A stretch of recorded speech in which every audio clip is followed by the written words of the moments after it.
Good evening, Western Standard viewers, and welcome to HANNAFORD, a weekly politics show of the Western Standard. In just 15 days, the U.S. makes its choice between Trump-Vance and Harris-Walz to lead the Republic for the next 4 years. With me today to talk about how Canadians should think about who they prefer as president is author and political economist Brian Lee Crowley. Brian is founder of Ottawa's leading think tank, the Macdonald-Laurier Institute, and also of the Washington-based Center for North American Prosperity and Security. Good to have you back, Brian. Nigel, it's always great to be with you. Thank you. Thank you for coming. So, Brian, two presidential candidates with very different ideas, two vice presidential candidates with very different skills and, I think, characters.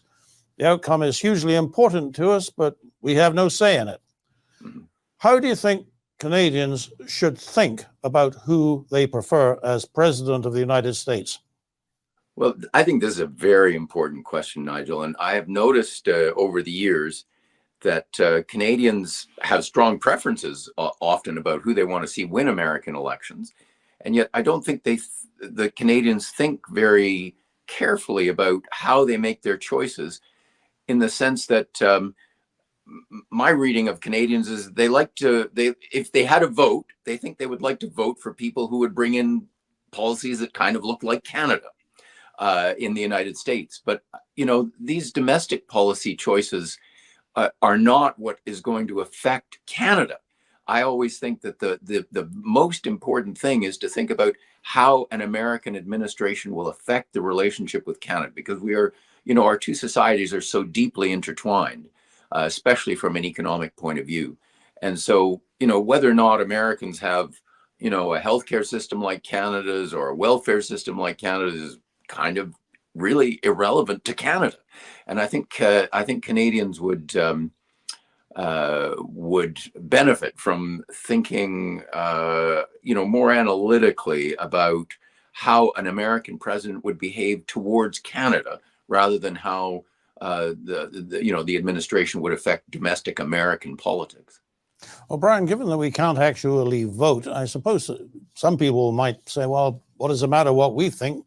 The Americans will do what the Americans are going to do. Yes. Which leads me to think, well, all right, we're talking about it, so it does matter. What can Canadians, and obviously we're talking about the government of Canada, how can the government of Canada proceed in a way that does matter and that will advance Canada's interest in the United States?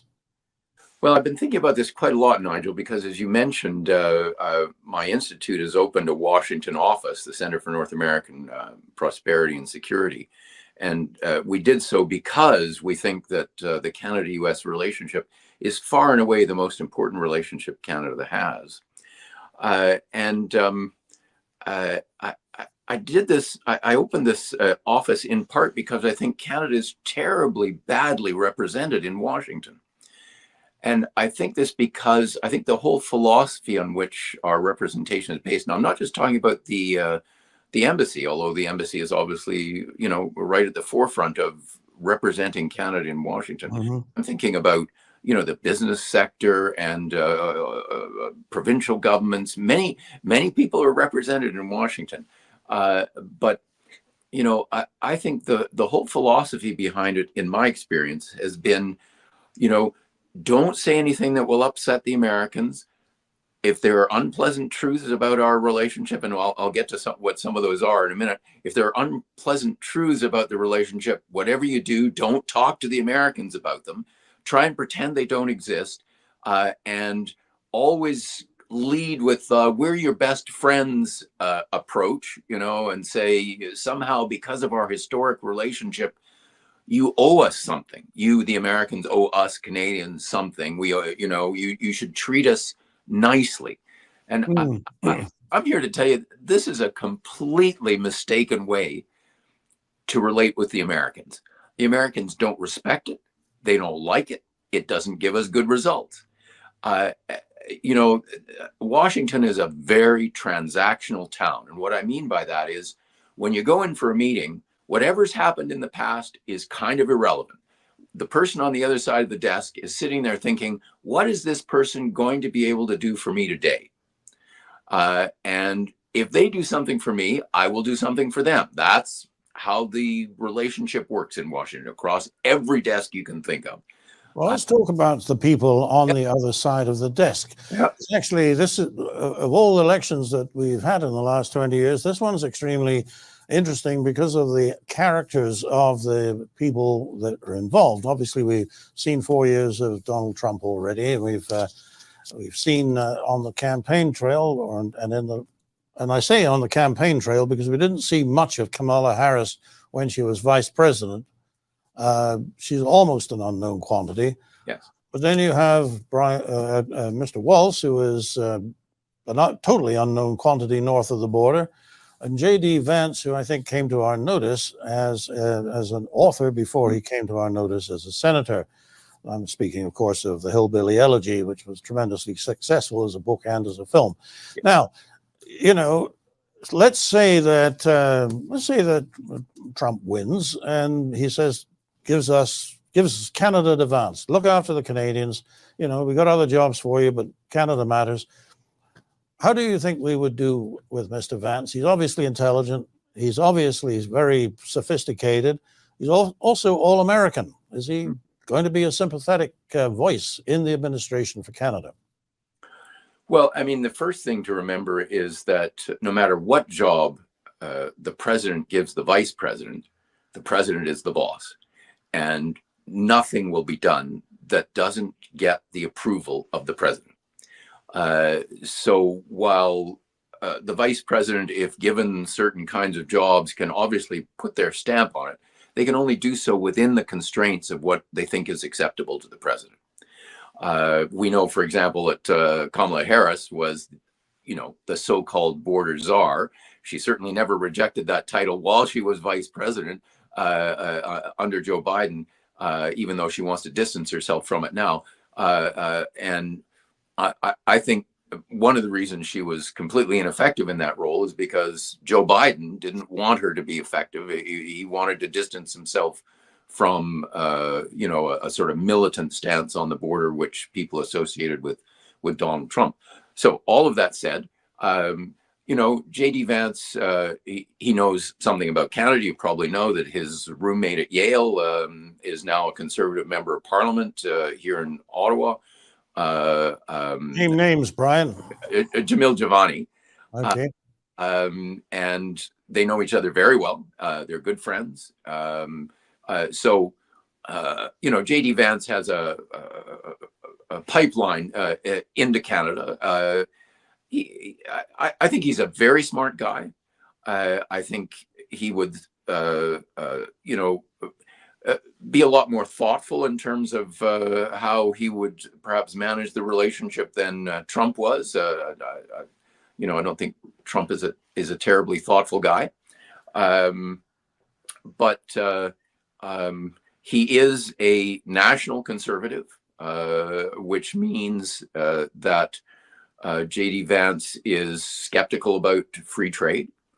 And I think he's also pretty strong on national security issues. And Canada presents a very weak front to the Americans these days on national security files. J.D. Vance would be very much on board with Trump's view that there are free riders in NATO, of which Canada is probably the worst example.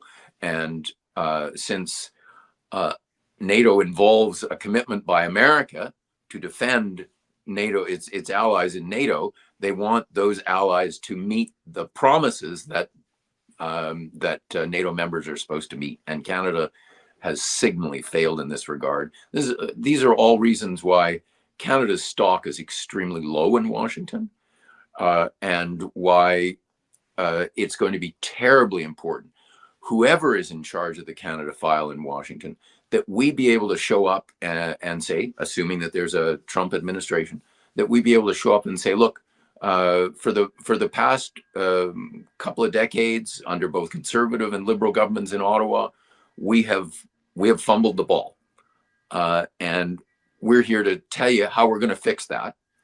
And once we've done that, and once we put proof on the table, it's not, pretty words aren't going to do it anymore, Nigel. Once we've done that, then we can have conversations with Americans about things that we might need, like, say, renewal of CUSMA, the trade agreement between Canada and the United States and Mexico.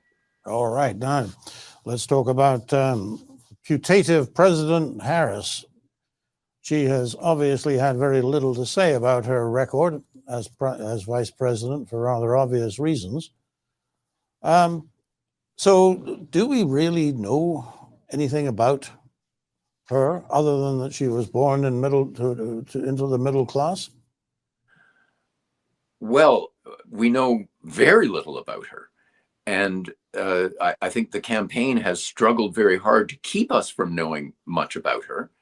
And for, all the Democrats' scorn heaped on Trump over his alleged anti-democratic tendencies, I think that's a bit rich coming from a party that has, through internal party machinations, made Kamala Harris the party's nominee when she has not, in either the previous election or this election, even won a single delegate in a primary vote in any state. So part of the strength of the American system, I think, is their primary system, which is designed to force candidates to reveal themselves as much as possible to voters, because there are so many contests that they have to participate in, so many occasions in which they have to make themselves available to the public, so many occasions in which they have to be, subjected to grilling by the media and so on. And she has, in this election, of course, avoided that as much as she could. And in the previous election, when she ran in some of the primaries before dropping out, her performance was dismal and attracted no support. So I think that this has been a bit of a coup, and I don't mean that in a positive sense. A bit of a coup by the leadership of the Democrats, who saw the Democratic campaign failing because Joe Biden's capacities were so obviously diminished. And they just simply slipped Kamala Harris in to represent the Democrats in the election without any of the scrutiny that major party candidates would normally have to undergo in the United States. And I think that there's a bit of buyer's remorse right now in the Democratic Party, because what is being revealed about her character and her abilities is not looking too good. Which of the debates or interviews featuring Kamala Harris have you seen, Brian? There was one with Bret Baier on Fox recently. There was another one with Colbert, and one with Oprah Winfrey. Obviously, these are very lightweight interviews. Not the Fox News one, but well, I have to admit, Nigel, that I actually find most of these political debates to be extremely painful. I tend to watch extracts, which people who I trust post because they feel they're illustrative of the nature of the debate, and so I feel I've seen quite a lot of the debates, but not I haven't sat through the full debate in any case, because. So is there any one of those clips that you would say, when I saw that, that's when I knew? Well, I thought in the Fox News interview, when Kamala Harris was talking about, Donald Trump's fitness to be president, and, she made some fair points about his mental acuity and so on. And then the interviewer said, well, he basically said, since you've raised this, when did you first realize that Joe Biden's faculties were diminished? And she was she was clearly stumped by this question. Yes. She was like a deer in the headlights. And yet, you know, she was there as the vice president for Joe Biden during the 4 years he was supposed to be governing the United States. And she clearly knew, as so many Democrats knew, and eventually the public knew, that Joe Biden wasn't up to being president. And she conspired with a lot of people to hide this from the American public. And I thought that was a telling moment. That was indeed. And one of the things that it prompts you to consider is when Mr. Biden was not making all the decisions, and President Harris, Vice President Harris doesn't seem like she was on top of her files either, who was actually directing policy and making decisions in the White House that were then rubber stamped as coming from the Oval Office? Do you have a theory there? Yes. No. No. All right. I think we can. No, I do have a theory. But, you know, I have to say it's based on impressions and extrapolations and deductions rather than direct evidence. I have to say that I think that former President Obama was the guy who had the most influence over the people who were essentially running the administration in the mental absence of Joe Biden. So a third Obama term. Well, and if Kamala Harris wins, I suspect there will be a fourth. Yes. That's actually a frightening thought, not only because of what it means in practical terms, but that the system itself could be manipulated in that way. Brian, it's less than 3 weeks to the election, and we're almost out of time here, but I should ask you this. If you were a betting man, would you even take a bet on the outcome of this election? Yes, I mean, it's when I am willing to bet, and I'm going to tell you in a second what my bet is. Okay. But I'm going to say, first of all, that it's only a balance of probability. There are many, many factors that will go into this, and it is so close that you know, handfuls of votes in a few states will affect the outcome in a very powerful way. So, all that said, if I was a betting man, I would say that Trump has the advantage going into the election. If you follow these things, for example, Real Clear Politics, which I have a lot of time for, a website in Washington. Real Clear Politics runs a very authoritative sort of summary of the polls and so on, and their view is that Trump's going to win by about 40 votes in the Electoral College, roughly speaking, which is actually a fairly decisive margin of victory, and that's in spite of the fact, by the way, that Harris will almost certainly win the popular vote, but by a very tiny margin. And because of the way the Electoral College works, that will result in a Trump victory, perfectly in order in terms of the American constitutional order. So if you're asking me to put my $10 down, it would be on Trump to win, but you know, it could very easily go the other way. Well, that's about as clear as I could have asked for. Thank you very much, Brian. Brian, it's always a pleasure to have you on the show. Your thoughts are insightful and to the point. Thank you for doing this today, and we will see you again probably soon after the election for a recap. Meanwhile, for the Western Standard, I'm Nigel Hannaford.